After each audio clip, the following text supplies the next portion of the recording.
Alright, hello and welcome to another RC video. This is starting a little weird. Just give me a moment to do a few things. Okay, so what we're going to be looking at today is actually two different cars. I just had to move off and grab the car, sorry. So the first one we're going to, I'm going to show you guys and talk a little bit about is this, I forget what it's called. It's in the title of the other video. I can find it really quick. I'm sorry. Anyone that knows me knows I am not good at, being concise with things. So this is it's got a very weird name too. That's why I don't remember it. I strongly apologize. Let me just find it on Amazon really quick. Almost there. This is the joy of my videos is me not being organized. Okay, so this is an RC car, 1/16 scale, all-terrain remote control car.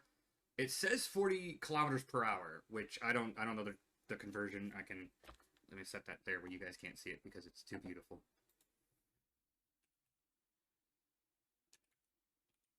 40 kph to mile per hour is about 24 miles per hour. That's actually like very fast.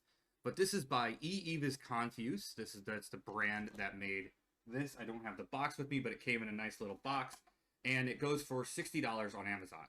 I'm pretty sure when I actually got it, it went for $70. But for all that, you get the car, you get 2 of the batteries, you get a USB charger, which is obviously not the best to charge these types of batteries, but it works. Little USB charger, works good. You get the remote, and it's the most complex remote I've had. It's got a electronic trim adjuster, which is the left and right of the front wheels, so you can center it better.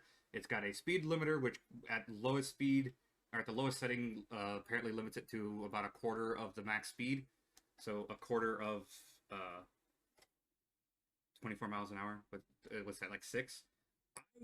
It didn't seem to work for going forward, but in reverse, the speed limiter actually worked. You can reverse the steering so that when you turn this, it goes left, and when you turn this, it goes right, or you can turn it this way and go right, and turn it this way and go left. There's a little knob on here. There's also low, medium, and high. For this video, it's actually purely running in high. I'm not entirely sure that does anything. I don't have like a radar gun or anything to test. There is a channel 3 button, which I don't know what that does, and I don't remember the manual talking about it. I do have the manual here. Comes with a little manual. And it has the manual's pretty cool. It's actually got like the part list, so if anything breaks, you can like go to their website or any site and order an equivalent of the part. And it tells you like which specific model it is. This one is the 16101, the race truggy. You can tell by the body style and the front bumper. Got the same body style and front bumper as the top picture. It's hard for me to get the angle right, but so it's pretty cool. So basically, you could order anything from here out of the 16101. That is labeled as for the 16101, and it'll work. I don't really know if there's a different frame. Oh yeah, there is different body post mounts, but not really a different like subframe. So that's cool, which is nice, But the big thing a lot of people want to know, obviously, is how fast it goes. And as I stated on my Amazon review, it's very fast. It's the fastest car I own, and I kind of proved that today. Not very decisively, but I think I proved it. It is definitely quick. It is a very fast little RC car. And also, I forgot to mention that it comes with a screwdriver for stuff. It's supposed to come with a lug nut wrench to take the wheels off and put them back on. Down in there, there's like a hex nut that's also got a screwdriver head in it. But it also came with a wheelie bar, which I put on. And in the first video of this car, you could see me actually do a wheelie and the wheelie bar do its job. It's actually the only time I've gotten the wheelie bar to work properly. It is a removable body. There is body mounts. We're about to take those off so I can show you. The body did come with a plastic, like cellophane coating to help protect it, and I took it off. There is one thing. The logo is only on one side, and I don't know if that's a typo or not, but I love it. It is now the Beta Tattle, because, goofy things amuse me. And inside this car, you can see most of it is plastic. There is this aluminum brace, which is nice, and then it's got the entire beige tray, which is good. It's got the RCS, I think it's called, is right there with the button to turn it on hidden. It's got an open slot for I believe reverse LEDs. Sorry, the turning. See, it's got 3 slots. The front slot is for the front LEDs, which if I turn on, flash warning. There you go. It's informing you it's on. I apologize for anybody with any photosensitivity. I apologize. The springs and everything are standard plastic with the metal spring coating. I'm hitting the wrong one. And it has a good amount of travel. Independent suspension on all of them, so they all move without the other.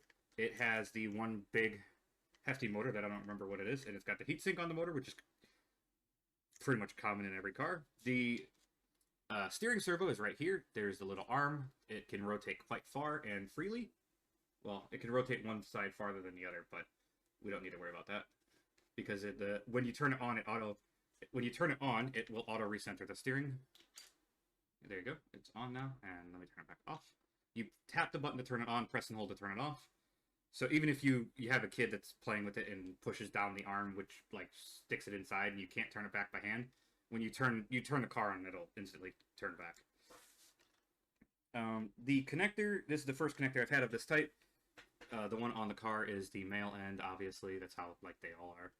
And the battery has its own housing with another, I forget what those are called, and a little door. Battery, not the other battery, I should say. So, like I said, it comes with 2, and then the little door is removable to make it easier to install the battery and get all those leaves out that come in when you drive your car through the grass, like I like to do.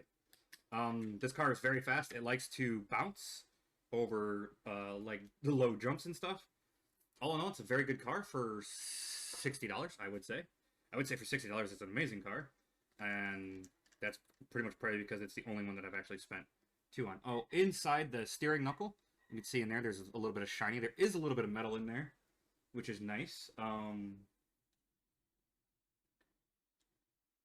The suspension arm seems to have the screw doesn't seem to be touching down on it. I don't know if that's how they all are, but yeah, you see how the top of the arm from the screw, there's a gap there. Yeah. Which I don't know if that's how they all are, but if they are, I don't know. This is the first hobby grade RC I've owned. Yeah, all in all, for $60, I'd say this is a very solid car, and it is probably scare the crap out of your kids for a while until they get used to it. But you're supposed to be able to slow down the speed with the controller and everything. It's pretty good. Sorry, 8-minute rant about that car. And the car we're going to compare it to, you guys have seen before. I've done a review on it before. We're only going to talk about it a little bit. This is Big Blue. Ignore my terrible chair. Also say hi to my cat Stuffy. This car here, I bought a few years ago. You guys may have seen this, may remember this one from a couple different times on the channel.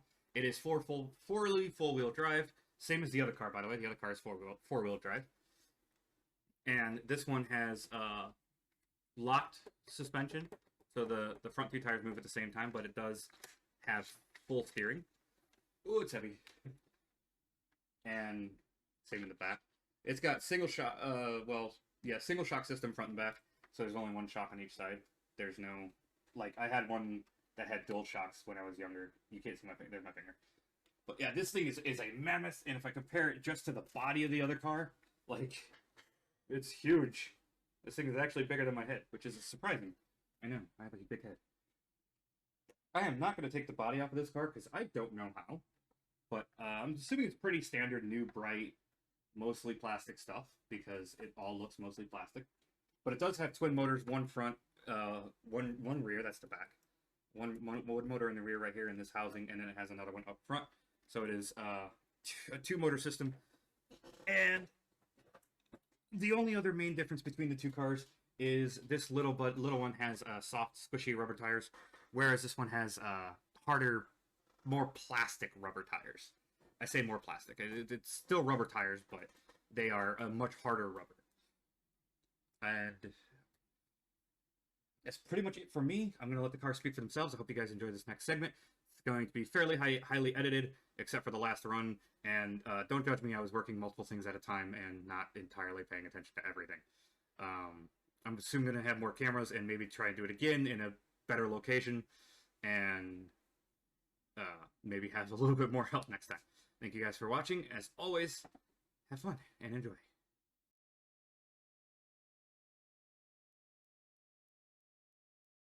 3, 2, 1.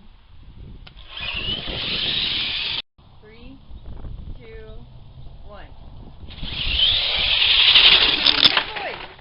I'm glad that thing didn't hit me. Yeah, I actually had that one angled right. Alright, and that is